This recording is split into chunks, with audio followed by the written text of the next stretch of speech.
Prime Minister Mark Carney has been briefed on the national wildfire situation at a meeting of the Incident Response Group today. Earlier, he also gathered his cabinet for a virtual meeting to discuss a response to the U.S. president's latest tariff threat. Donald Trump says he's moving to bump the proposed levy on many Canadian goods to 35% by August 1st. The CBC's Kate McKenna is in Ottawa with the latest.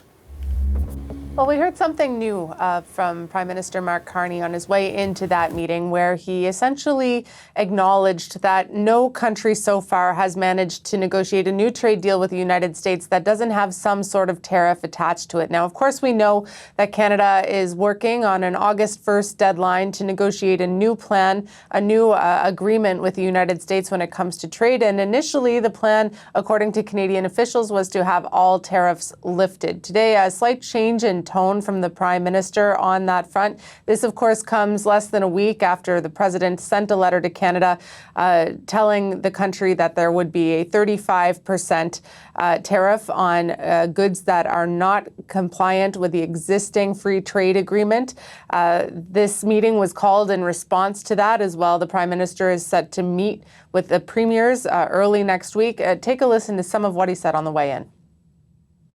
The government has consistently stood up for Canadian workers and businesses throughout these negotiations. Will continue to do so.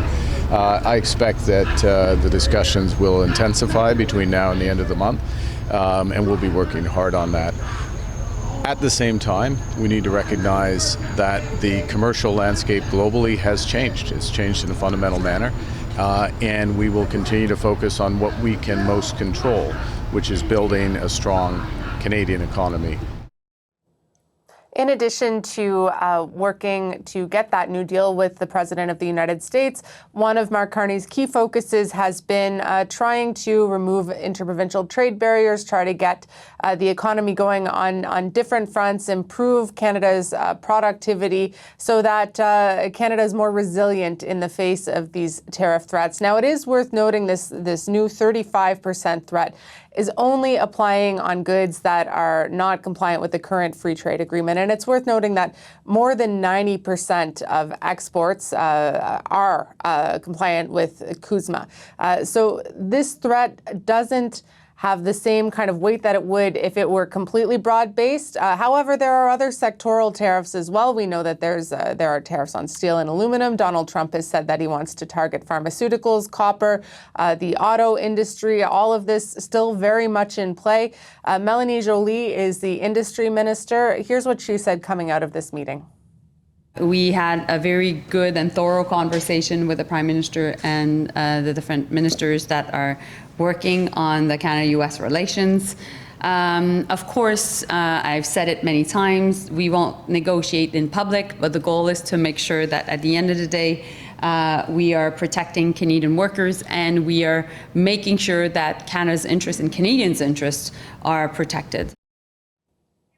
It is also worth noting that Mark Carney has changed the deadline to get this agreement done. First saying they wanted to do it before the G7, then saying July 21st, and now August 1st. But we will be watching that August 1st deadline quite closely to see what comes out of these negotiations. And Kate, a lot of countries are trying to negotiate trade deals with the U.S. So how is Ottawa approaching it?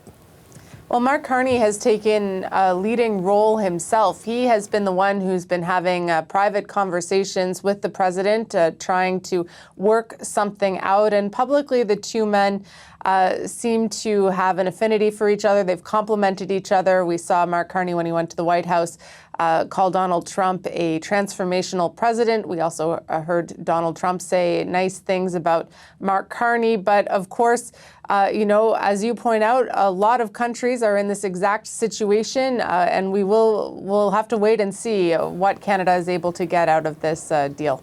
The CBC's Kate McKenna in Ottawa.